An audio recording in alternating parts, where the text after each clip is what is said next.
The Collins family Christmas dinner sparkled with perfection, or at least the appearance of it. Eleanor had outdone herself this year. Snow fell in picturesque flurries outside the bay windows of their Shelburne home, landing on evergreens that might have been plucked straight from a Vermont tourist brochure. Inside, pine-scented candles flickered among holly sprigs and glass ornaments arranged with military precision on the sideboard. I smoothed my napkin across my lap, feeling the weight of the heavy linen. The good napkins, brought out only for holidays and dinner parties where impressions matter more than comfort. The table gleams with polished silver that reflects distorted versions of our faces. Mom's collection of Waterford crystal catches the light, throwing rainbow prisms across the wallpaper. Dad carves the turkey with practiced efficiency, the blade slicing through with barely a sound. Perfect portions, just like everything else in this house.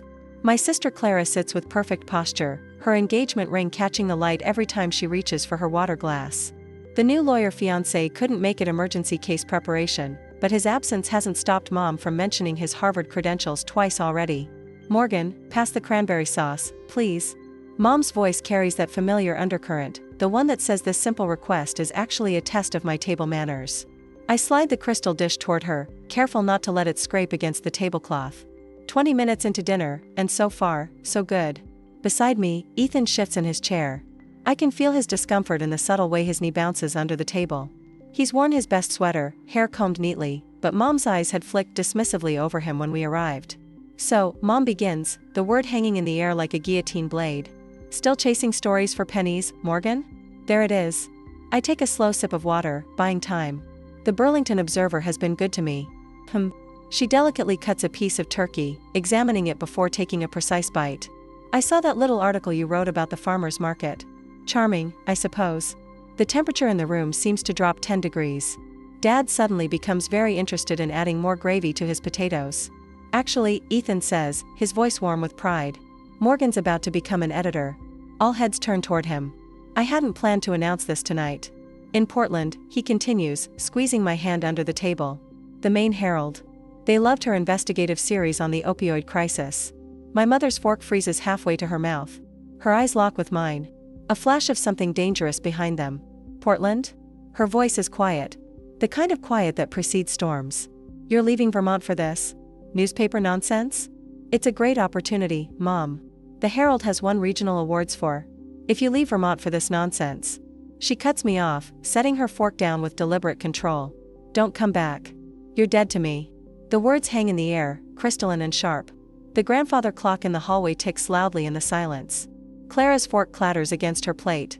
My father stares fixedly at his green beans. My heart pounds so hard I can feel it in my fingertips. Cold sweat breaks out along my hairline. A strange buzzing fills my ears, like television static. "Eleanor." Dad murmurs. "Too late and too weak to matter." But Mom isn't finished. 31 years old and still playing at being a writer. "When will you grow up and do something worthwhile with your life? Clara was already making partner by your age." The words aren't new. The tone isn't new. But something about this moment, the Christmas tree lights, Ethan's warm hand in mine, the opportunity waiting in Portland suddenly brings 30 years of conditional love into crystal clarity. I remember being 14, publishing my first essay in the school paper. Instead of pride, Mom had grounded me for a month for airing family business in a piece about generational differences. I remember Clara's science fair trophies displayed prominently while my journalism awards disappeared into drawers. My whole life has been a careful dance of seeking approval that never fully arrives. Every achievement measured against impossible standards. Every choice questioned. Every dream diminished. "Morgan?" Ethan's voice sounds distant. "Are you okay?" "I'm not okay. I feel like I'm seeing my mother really seeing her for the first time." This control has been there all along. In every dismissive comment, every comparison to Clara, every subtle manipulation, the ultimatum isn't new. It's just finally naked, stripped of pretense. My napkin feels suddenly heavy in my lap, like a physical manifestation of expectations I've carried for years. With careful deliberation, I fold it and place it beside my plate, the gesture feeling strangely significant. "Then I guess that's goodbye." My voice sounds steadier than I feel. Mom's eyebrows rise slightly. "Don't be dramatic, Morgan. You'll be back when you need money." Dad stares into his wine glass, saying nothing. His silence speaks volumes, the same conflict avoidance that has enabled this dynamic my entire life. Clara looks shocked, but I can already see her expression shifting, aligning with our parents as it always does. "Morgan?" "She doesn't mean." Clara begins. "She does mean it." The clarity feels almost painful. And now I have a choice between living an authentic life or having your approval. I'm choosing me. I stand up, chair legs scraping against hardwood. The turkey sits half-eaten, the perfect Christmas dinner abandoned. I walk to the coat closet, each step feeling like it carries me further from the person I was when I arrived today. The choice between authentic life and family approval has never been clearer or more terrifying. The cold air hits me like a physical shock when I open the front door. Snow continues to fall, oblivious to how my world has just shattered and reformed. I make it halfway down the porch steps before I hear footsteps behind me. Morgan, wait. Ethan closes the door softly behind him, hurrying to catch up. He drapes my scarf around my neck, his hands gentle. You don't have to decide everything tonight. In his eyes I see something I've rarely experienced: unconditional support. Not rescue, not taking over, just standing with me in this moment. I already have, I say, watching my breath form clouds in the December air. I think I just started my real life. He helps me into my coat, brushes snowflakes from my hair. We walk toward the car together, leaving perfect Christmas lights twinkling behind us. For the first time in my life, I'm walking away from my mother's approval and toward something that feels terrifyingly like freedom. I've spent the week after Christmas sitting at my kitchen table, with my old journal spread before me like evidence at a crime scene. Each leather-bound volume chronicles a different year, filled with my neat handwriting and the occasional coffee stain. January sunlight filters through my apartment windows, casting a deceptive warmth over pages that reveal a cold truth. I can't believe I never saw it before. I tell Ethan, who sits across from me nursing his third cup of coffee. He's been patient, watching me piece together this puzzle of my past. My finger traces a journal entry from when I was 16. Look at this. I quit the debate team after Mom said my argument style was embarrassing the family. Then here. I flip forward several pages. She told everyone I dropped out because I couldn't handle the pressure. The anger that's been building in my chest all week flares again. Not the hot, impulsive kind, but something deeper and steadier. The kind that clarifies rather than clouds. She did the same thing with the school newspaper. I continue, finding another entry. Remember I told you I quit because I lost interest? That was her story. The truth was she hated that I wrote about local poverty issues instead of uplifting community stories. Ethan reaches across the table, his photographer's hands gentle as they cover mine. What about college? You mentioned something about pre-law. I pull out a journal with my college years emblazoned on the spine. That was the biggest battle. I wanted journalism. She insisted on pre-law. Said writers were perpetual children who never contributed anything of value. My throat tightens at the memory. When I switched majors anyway, she withdrew tuition support. How did you finish? Ethan asks, his brow furrowing. Dad secretly helped. He'd deposit money into my account and tell me not to mention it to Mom. I shake my head, remembering my father's furtive assistance. It was the one time he ever went against her, and even then, he made sure she never found out. The pattern emerges with painful clarity as I flip through more pages. Every major decision in my life marked by her interference. Friendships abandoned because they didn't meet Eleanor Collins' standards. Apartments rejected because the address wasn't prestigious enough. Even my brief engagement at broken off after Mom's relentless criticism of my fiancé's lack of ambition as a teacher. She's always used money and approval as weapons. I say quietly. And Clara enforced it all. The perfect daughter, setting the perfect example. I close the journal, feeling the weight of revelation. This wasn't just about Christmas dinner or Portland. This was systematic, calculated control spanning decades of my life. Later, as evening settles over Burlington, I stand at my window watching snowfall. My world has shifted on its axis since Christmas. Every memory, every relationship, now viewed through this new lens of understanding. The childhood friend Mom, deemed common because her father worked in a factory. The college boyfriend who mysteriously stopped calling after meeting my parents. The job offers I declined because they weren't respectable enough for a Collins. It's like I've been living in someone else's story, I tell Dr. Klein during our first video consultation. She's a family trauma specialist Ethan found through his therapy network. Her office looks warm through the screen, bookshelves lined with volumes on psychology and healing. That's a common feeling when we start recognizing control patterns, she says, her voice steady and grounding. You're beginning to separate your authentic self from the narrative that was created for you. I nod, pulling my sweater tighter around me. I always thought I was the problem, the disobedient daughter who could never quite measure up. But now I'm seeing myself as an adult making choices. My choices. That's significant progress, Dr. Klein notes. What led to this shift in perspective? I tell her about the journals, about the patterns I've uncovered. How Eleanor's Christmas ultimatum wasn't a spontaneous outburst, but the culmination of a lifelong strategy. She's always used that dead-to-me threat, I explain. When I wanted to study abroad in college, when I moved to Burlington instead of staying in Shelburne, when I dated someone she disapproved of. It's always been her nuclear option when other control tactics failed. Dr. Klein makes a note. And how are you feeling about the Portland opportunity now? Clearer, I answer. This isn't about Portland, it's about control. If I gave up the editor position, there would just be another test, another demand. Moving the goalposts has always been her specialty. After our session ends, I call Ethan. He's on assignment photographing winter wildlife, but he answers immediately. How did it go? He asks over the sound of wind. Good, clarifying. I curl up on my couch, feeling strangely lighter despite the heavy topics. She helped me see things I hadn't considered. Like what? Like why Mom can't accept my independence without it threatening her whole identity. I watch the snow continue to fall outside. Her entire self-image is built on being the perfect mother who created the perfect family. My choices don't just disappoint her, they undermine her core narrative. That makes sense, Ethan says. Remember when you told me about her mother? How critical she was? I nod, even though he can't see me. Grandma Collins set impossible standards. Mom's just repeating the pattern. The realization doesn't excuse her behavior, but it helps explain the ferocity of her resistance. It's a generational thing, Ethan says. My dad did the same with his father's expectations. The difference is he recognized it and broke the cycle. His words strike a chord. That's what I need to do. Break the cycle. After we hang up, I start making notes about Dr. Klein's observations. She pointed out how Eleanor's perfectionism stemmed from deep fear of judgment, something I'd never considered. How Dad's conflict avoidance enabled her control by creating a vacuum where another perspective should exist. How their combined dynamics made them formidable opponents in any bid for independence. Later that evening, the doorbell rings, startling me from my thoughts. It's snowing harder now, and I'm not expecting anyone. When I open the door, Ethan stands there, camera bag slung over his shoulder, snowflakes melting in his hair. I thought you were photographing eagles. I say, surprised, they can wait. He brushes snow from his jacket. This seemed more important.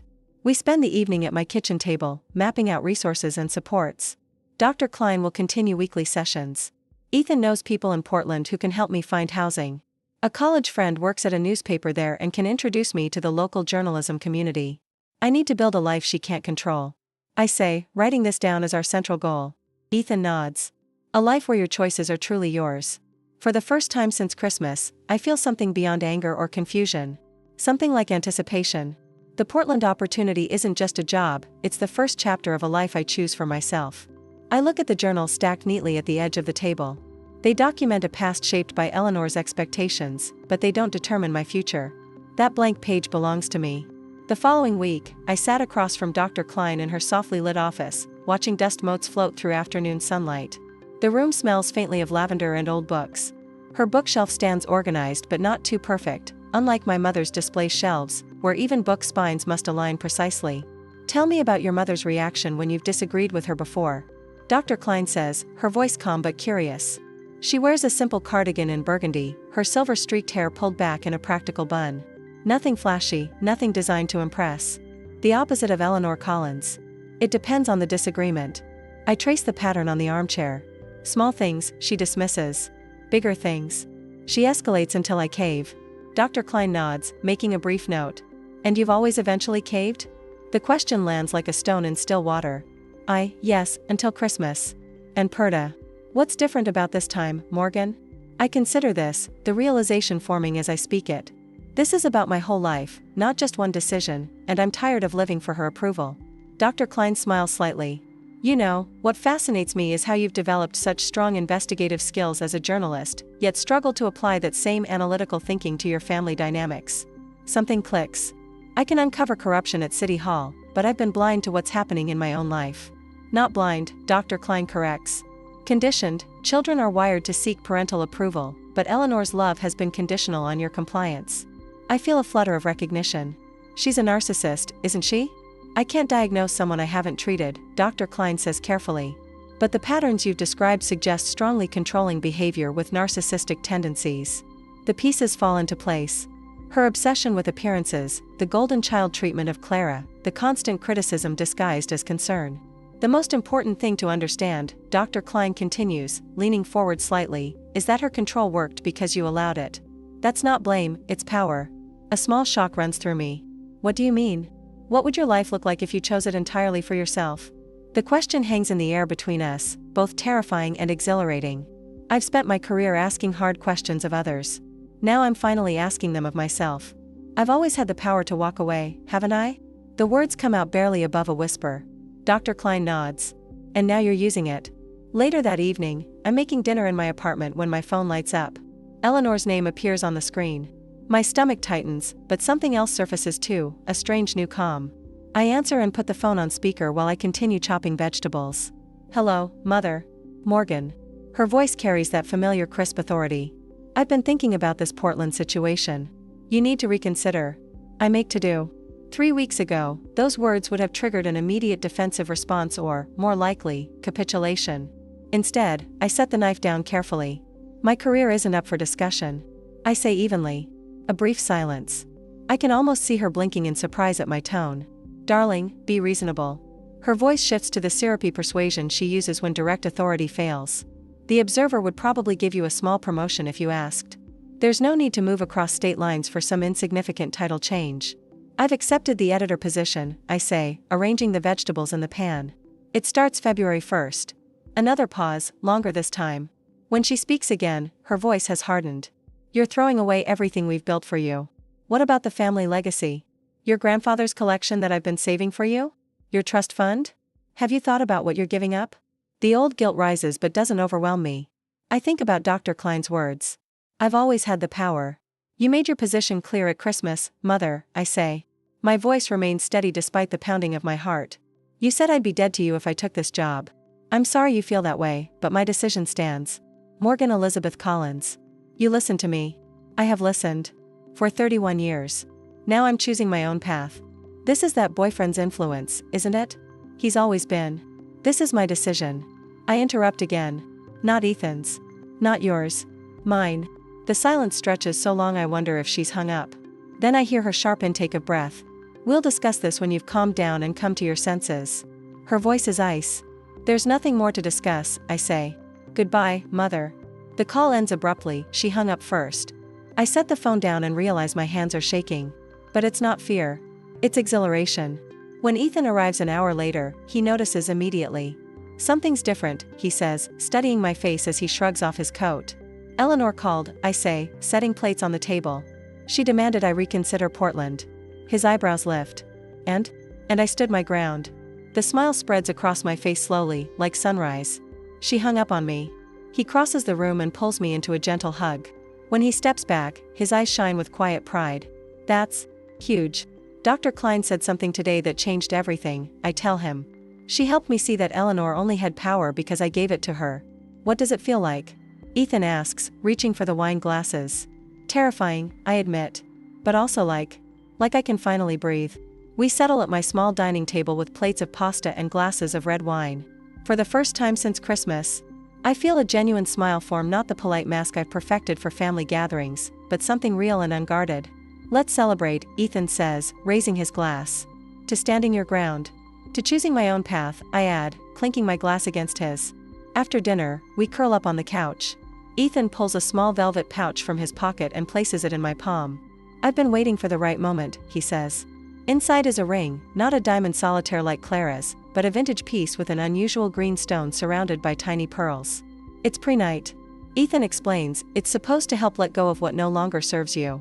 I slip it onto my finger, admiring how the light catches the stone, not a status symbol, but a talisman of transformation.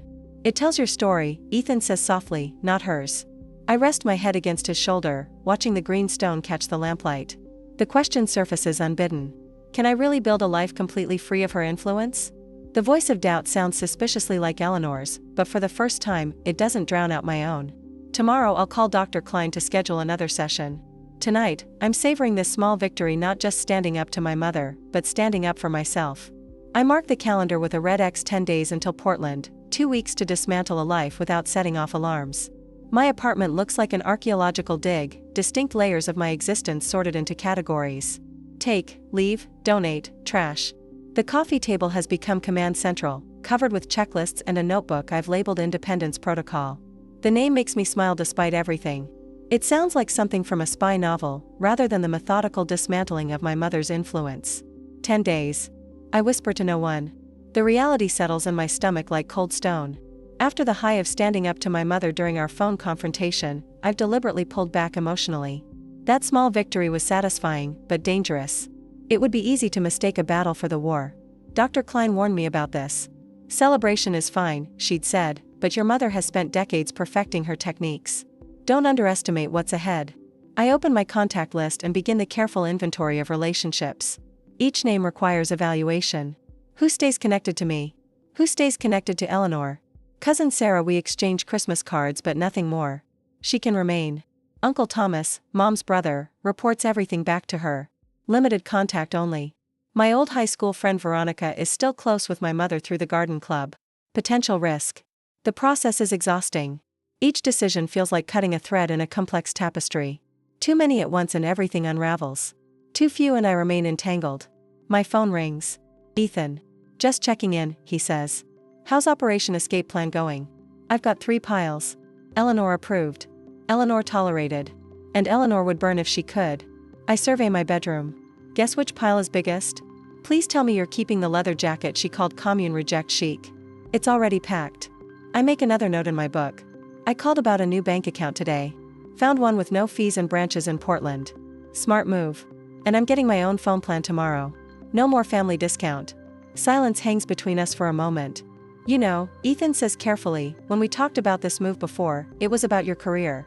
Now it feels like I'm dismantling my entire existence? I finish for him. Yeah. It has to be this way. Half measures won't work with her. I close my eyes, remembering countless compromises that never satisfied Eleanor. I need clean borders between her life and mine. Later that evening, I spread out paperwork across my kitchen table. Portland housing listings fill my laptop screen, colorful pins marking potential neighborhoods on a digital map. I've created spreadsheets comparing costs, amenities, and proximity to the Herald's office. Another tab holds research on main healthcare providers who accept my insurance. My phone calendar now has color-coded reminders. Update mailing address, transfer prescriptions, schedule utility connections. I've even created a separate email account Eleanor doesn't know about for all Portland correspondence. Dr. Klein's voice echoes from our last session. This isn't just about physical distance, Morgan. You're creating psychological infrastructure that can withstand pressure. She'd helped me develop specific responses for the inevitable emotional manipulation attempts. We'd role-played scenarios until my answers became reflexive rather than reactive. I email my new boss at the Herald, confirming my start date and asking about orientation details. Another foundation stone in place. Another connection that exists independently of my family's knowledge or approval. Ethan and I have mapped out our own transition plan. He'll stay in Vermont to finish his current photography contract, then join me in Portland once I'm settled. The final week before Portland stretches before me like a tightrope, every step calculated, every decision weighed. My apartment living room has transformed into command central with neatly labeled boxes stacked against the wall. The lease for my new Portland apartment sits on the coffee table, signed and dated, a tangible promise of what's coming. I check items off my meticulous to-do list, satisfaction flooding through me with each completed task. Moving company confirmed. Utilities scheduled for transfer.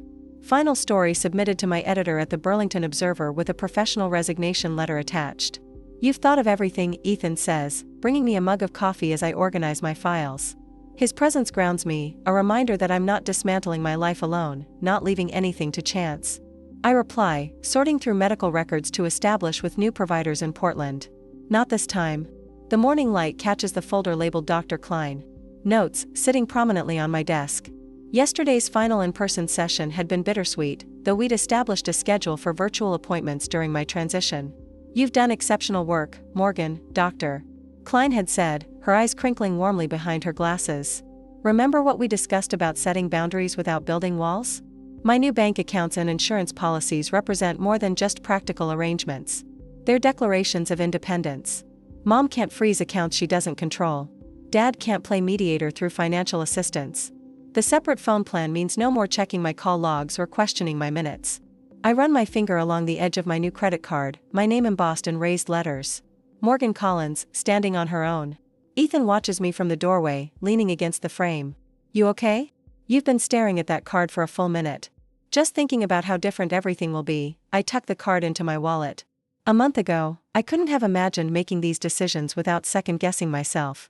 The knock at my door comes just after 6 that evening, 3 sharp raps that send my heart racing. Through the peephole, my father's familiar figure stands in the hallway, hands thrust deep in his jacket pockets. My first instinct is not to answer, to pretend I'm not home. But that's the old Morgan, the one who avoided confrontation at all costs. I take a deep breath and open the door. Dad. The word hangs between us, neither welcome nor rejection. Morgan. He shuffles his feet, looking past me into the apartment. May I come in? I step aside, noticing how he takes in the boxes, the dismantled bookshelves, the clear evidence of my departure. His face falls slightly. So? You're really going through with it? He says, standing awkwardly in the center of my living room. The moving truck comes Monday. I don't offer him a seat. Don't offer tea or coffee. The ball is in his court. He rubs the back of his neck, a gesture I've seen 1,000 times when he's uncomfortable. Your mother didn't mean what she said. She's waiting for you to apologize. The words land like stones in still water, rippling outward. Of course. No recognition of what she did. Just the expectation that I'll fold as I always have. I'm not apologizing for accepting a promotion, Dad. My voice remains steady, though my pulse quickens. This isn't about Portland. It's about control. She's upset. You know how she gets. He sighs, looking older than I remember. She's been telling everyone you had some kind of mental breakdown. That the job offer isn't real. Cold washes through me. She's what? Called your aunt, Sarah. Your cousins. Even mentioned something to Pastor Miller after church. He won't meet my eyes. Says you're making rash decisions because you're unstable. My mind races ahead, cataloging connections, professional contacts, people whose opinions matter. The story she's crafting would follow me, undermine me. Even in Portland, whispers have ways of traveling. She's trying to discredit me. The realization crystallizes, sharp and clear. If people think I'm unstable, they won't believe me about how she treats me. Dad shrugs helplessly. She's hurt, Morgan. You know how important family is to her. Family isn't a weapon, Dad. I walk to the window, looking out at Burlington one last time, tell Mom I received her message. And tell her that when she's ready to talk as equals, I'll be ready too. After he leaves, I add a new section to my to-do list, reputation management. I spend the evening emailing key contacts. Former professors, mentors, friends in the industry. Casually mentioning my exciting new position in Portland. Creating witnesses to my stability and success before Eleanor's narrative can take root. By Sunday night, every box is sealed, every arrangement confirmed. I stand in my empty apartment, the echoing space a canvas for future possibilities. David's visit forced adaptations to my plans, but encountering Eleanor's moves, I've grown stronger. More strategic, I trace my finger along the windowsill, saying goodbye to the view that has greeted me for 5 years. Vermont's mountains rise in the distance, familiar and beautiful. Tomorrow they'll be in my rearview mirror. My phone buzzes with a text from Ethan. All packed? Need anything? All set, I type back. See you at 7. I curl up on the bare mattress, my suitcase packed for the drive tomorrow. In the stillness, I feel something unfamiliar taking root, not fear, not anxiety, but a quiet confidence. Eleanor thought her ultimatum would break me. Instead, it freed me. Tomorrow I start the life I choose. I whisper to the empty room. The words hang in the darkness, a promise to myself that feels more binding than any I've made before. The threshold awaits. I'm ready to cross it. I've settled into my office at the Portland Herald, a space that feels more mine with each passing day.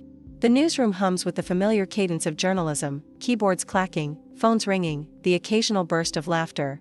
1 month into my new position as features editor, and the initial nerves have given way to a steady confidence. My team respects me. My ideas matter here. The morning light filters through blinds. I adjusted to my liking, no one dictating the proper angle they should hang. On my desk sits a framed photo of Ethan and me at Portland Headlight, our first weekend exploration of our new home. No family portraits, no obligatory displays of Colin's family achievements. My phone buzzes with a text from Ethan. Lunch later? Found a place with those clam cakes you liked. I smile, typing back a quick yes please when Sandra from reception appears in my doorway, her usually composed face tight with concern. Morgan, there's someone demanding to see you in the lobby, says she's your mother and it's a family emergency. The words hit like a physical blow. My shoulders tense, my throat constricts. Of course she'd come. Of course. She's quite insistent, Sandra adds, her expression suggesting this is an understatement. I take a deep breath, remembering Dr. Klein's words, preparation creates power. You've built a foundation she can't shake. Tell her I'll be out in a moment, I say, my voice steadier than I feel. Sandra nods and retreats. I stand, smoothing my blazer, the emerald one I chose because I liked it, not because it met someone else's standards. I text Ethan quickly. Emergency. Mom showed up at the office. His response comes immediately. On my way. You've got this. Walking through the newsroom feels like moving through water. Colleagues glance up, sensing something in my stride. I pass Frank Webster's office, my boss, the editor-in-chief, and make a split-second decision. Frank? Do you have a minute? I ask, knocking lightly on his open door. He looks up from his computer. What's up, Collins? My mother has shown up unannounced in the lobby. There's no actual emergency, but she might claim there is. It's complicated family dynamics. The words come out with professional clarity. No apology. No shame. Frank's eyebrows rise slightly. Need security? Hopefully not, but I wanted you to know what's happening. He nods once. Appreciated. Handle it however you need to. This simple exchange, his trust in my judgment, strengthens my resolve as I continue toward the lobby. I hear her before I see her. Eleanor Collins' voice carries with practiced authority, the kind that expects immediate compliance. I need to speak with my daughter immediately. She's not well. Eleanor Collins. When I push through the glass doors into the lobby, the scene unfolds exactly as I feared. My mother stands at the reception desk in her camel hair coat, pearl earrings catching the light. Her Burberry scarf lies perfectly draped across her shoulders. She's dressed for battle in her finest armor. Morgan. She turns, face shifting instantly to a mask of maternal concern. Thank goodness. There's been a terrible situation. Hello, Mother, I say, my voice calm and measured. There's no emergency, is there? Her eyes narrow slightly, recalculating. We need to speak privately. Your father is beside himself with worry. Two reporters waiting in the lobby for their interview subjects watch with undisguised interest. Sandra pretends to organize papers while listening intently. I have a busy day scheduled, I say. If you'd like to meet for coffee after work, we can. This ridiculous Portland phase needs to end now. She cuts me off, dropping the emergency pretense entirely. Her voice rises. You've made your point. You've worried your father sick. Clara says you barely return her calls. I can see the security guard shifting his position, moving closer. My professional reputation, everything I've built in this past month, hangs in the balance of how I handle the next few minutes. Mother, this isn't the place for this conversation. I keep my tone measured, professional, though my heart hammers against my ribs. Look at you playing editor. She scoffs, gesturing at my office attire. Morgan, you're having some kind of breakdown, first that photographer boyfriend, then abandoning your family. Mrs. Collins, the security guard interrupts. I'm going to have to ask you to lower your voice or take this outside. She turns on him with the full force of her indignation. Do you know who I am? My daughter is clearly unstable. She walked out on Christmas dinner, left her family behind. Mother. My voice cuts through hers, sharper than I intended. I take a breath, recalibrating. I'm not having a breakdown. I've accepted a promotion. I've moved to a new city. These are normal adult decisions. Her face flushes with anger. There's nothing normal about turning your back on your family, on everything we've given you. I can see Frank watching through the glass doors now, ready to intervene if needed. Two more colleagues have appeared, drawn by the commotion.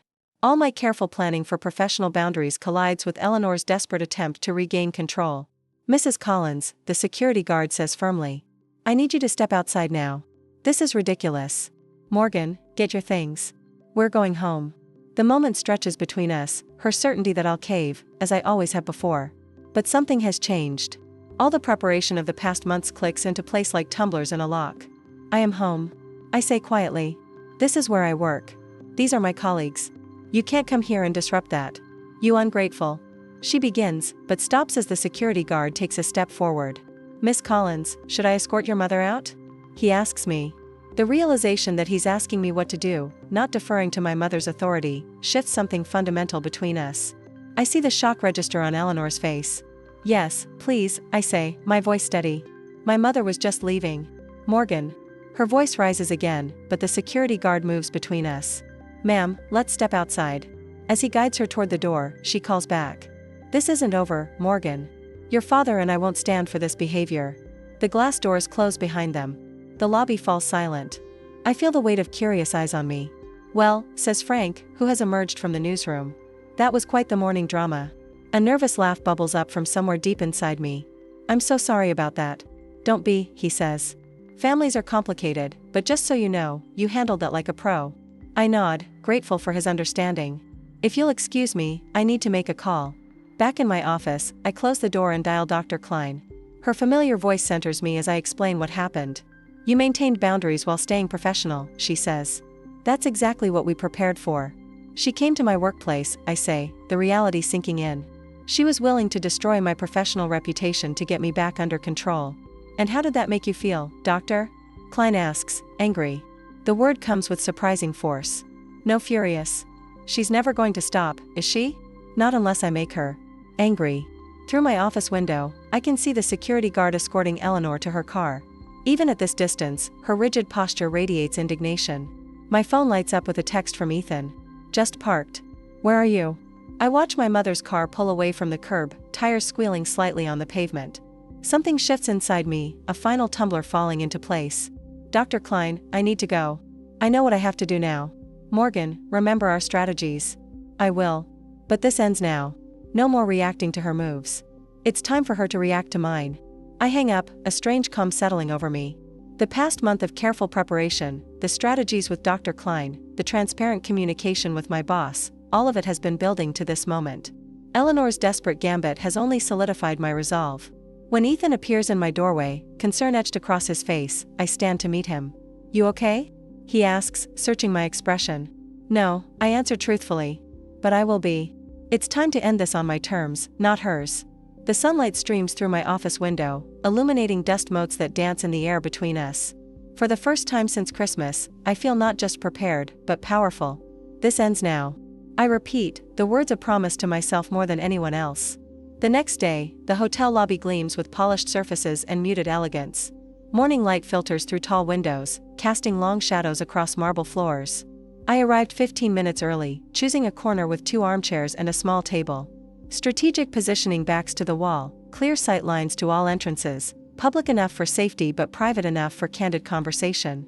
My heartbeat remains steady as I wait. The preparations of the past months have built to this moment. I smooth my dark green blouse, the color of growth, of new beginnings, and check my phone. No messages from Ethan, who waits nearby at a cafe across the street. Available if needed, but respecting my need to handle this myself. When Eleanor enters through the revolving door, I spot her instantly. Her spine is ramrod straight, chin lifted with the same imperious tilt I've seen at countless dinner parties. She wears cream-colored slacks and a cashmere sweater, the uniform of affluent New England motherhood. But something's different. Tiny details only a daughter would notice. A missed button, slightly smudged mascara, the absence of her customary pearl earrings. She scans the lobby, gaze skipping over me once before returning with narrowed recognition. Even now, she expects me to wave, to call out, to make things easier for her. I remain seated, hands relaxed in my lap. Morgan. She says my name like she's testing it, approaching with measured steps. I see you're still determined to be dramatic. Good morning, Eleanor. My voice comes out calm, professional, the voice I use in editorial meetings. Thank you for agreeing to meet. She flinches at my use of her first name rather than Mom, a tiny victory that costs me nothing. This situation has gone far enough. She begins, settling into the chair across from me, handbag perched precisely on her knees. Your father and I have decided we're willing to overlook this Portland nonsense if you. I didn't come to Portland to escape you, I interrupt, feeling the power in speaking truth. I came to find myself. Eleanor's mouth tightens. What exactly does that mean? Some spiritual journey nonsense you picked up from that photographer boyfriend? It means I'm finally building a life based on what I want, not what you expect. I keep my voice level, even as I feel the old anger rising like a tide. I have an apartment I love, a job that challenges me, and relationships without conditions. Without conditions? Her laugh holds no warmth. Grow up, Morgan. Everything in life has conditions. The sooner you accept that, the sooner. The newspaper's managing editor attended my Monday presentation. I continue, refusing to be derailed. He's asked me to develop a special feature series on community resilience. Community resilience, she repeats, making the words sound absurd. And what does that pay? Enough for ramen noodles and that thrift store wardrobe you insist on wearing? Old buttons, expertly pushed, but I've disconnected the wires. My salary is adequate, but that's not really why you're here, is it? I lean forward slightly. You're here because for the first time, you couldn't control me, you couldn't predict what I'd do next. Her eyes flash.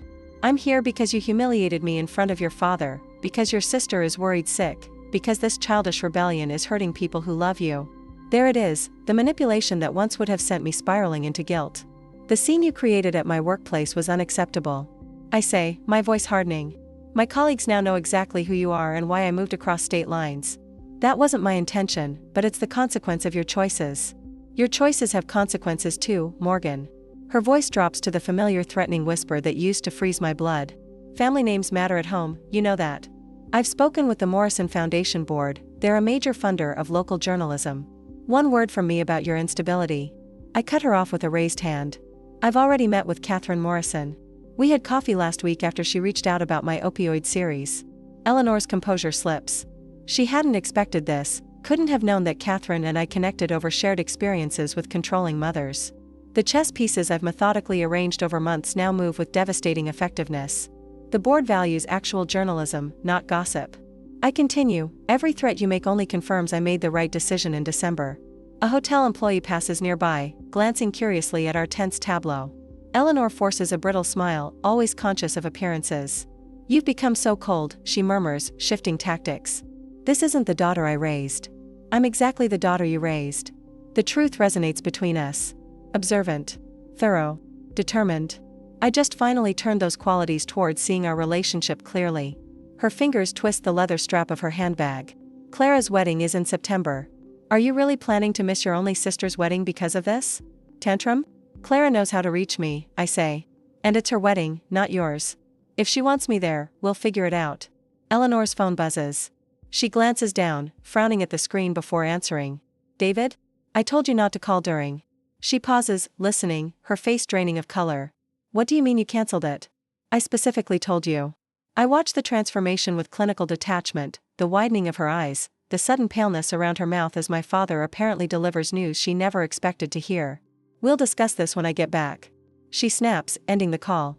Is everything okay? I ask, not from obligation but genuine curiosity. Eleanor stares at her phone as if it might bite. Your father cancelled the club membership. 30 years of membership, our name on the founder's plaque, all because...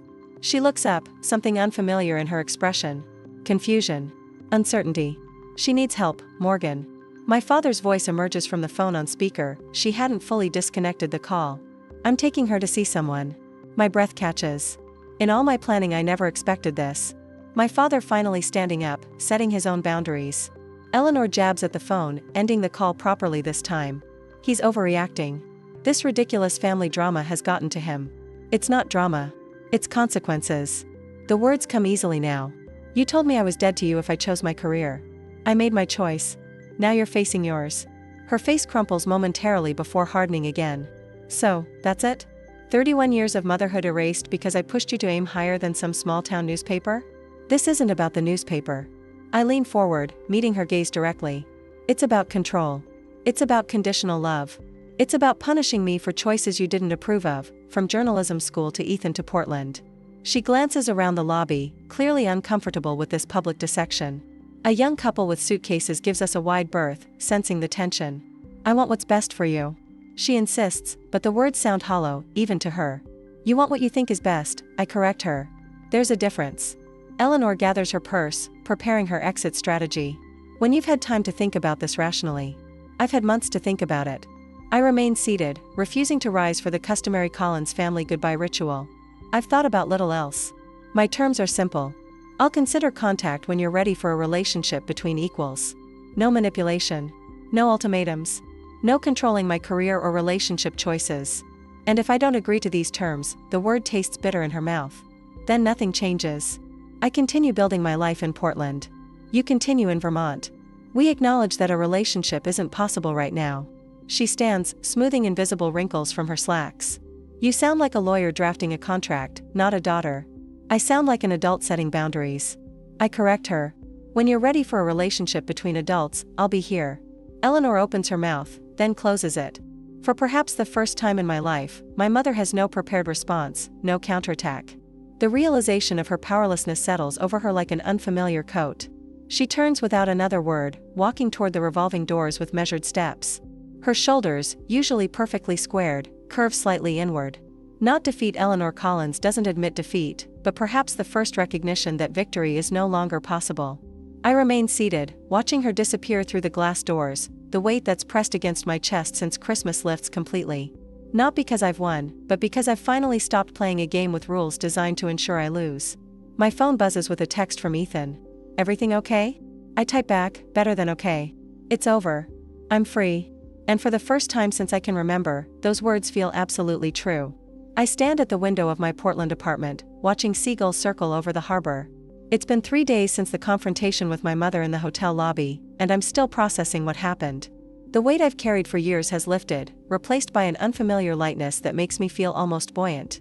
Doctor? Klein's face fills my laptop screen during our virtual session. How are you feeling about everything that happened? Like I'm finally breathing properly, I say, touching the windowsill. I didn't just stand up to her. I stood up for myself.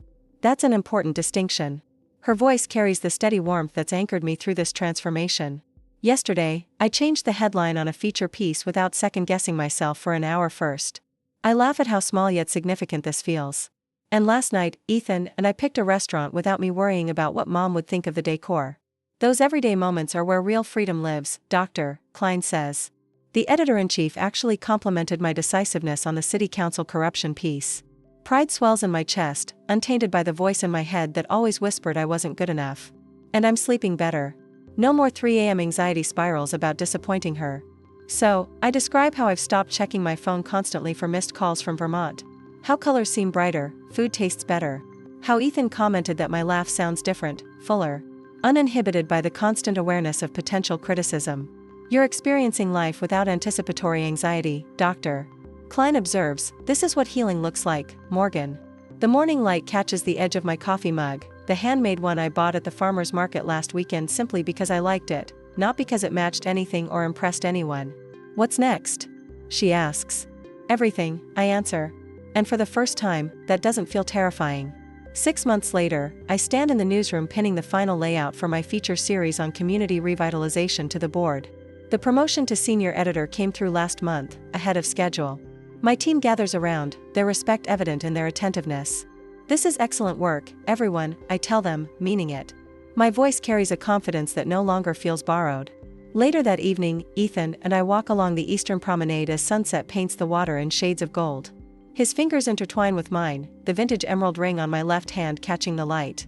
It tells your story, not hers, he had said when he proposed last month. Sophie invited us to her poetry reading this weekend, I say, referring to the friend I met at the Portland Writers' Circle, a connection I've cultivated without questioning whether my mother would approve. I like her, Ethan says, squeezing my hand. Your whole circle here, they're good people. They are. People who know me as I am now, not as the perpetually disappointing daughter I was cast as in Vermont. People who value my perspective without expecting me to earn my place at the table. Family is who treats you like family, I tell him, watching sailboats return to harbor. Biology is just paperwork. My apartment has transformed to books I genuinely want to read fill the shelves, not the prestigious titles Mom thought should be displayed. Art I love brightens the walls, not pieces chosen for their resale value or recognition factor. Even my wardrobe has evolved clothes that make me feel comfortable and confident, not just items that would pass Eleanor's inspection. I've stopped avoiding phone calls from Vermont area codes. When Clara calls, our conversations have a new honesty. She's seeing the family dynamic differently now, asking questions about her own relationship patterns.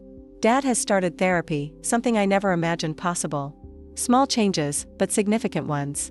1 year after the Christmas ultimatum that changed everything, I unlock my mailbox to find an envelope with my mother's precise handwriting. My heart doesn't race the way it once would have. I carry it upstairs, open a window to let in the spring breeze, and carefully slice the envelope open. The letter inside is 3 pages, front and back. Eleanor's penmanship is as perfect as ever, but there's something different in the tone. I've been working with someone, she writes, a therapist. He's helping me understand patterns I never questioned. She acknowledges specific incidents. The school essay punishment, the pre-law ultimatum, the constant comparisons to Clara. Near the end, she writes words I never expected to see, you were right to walk away.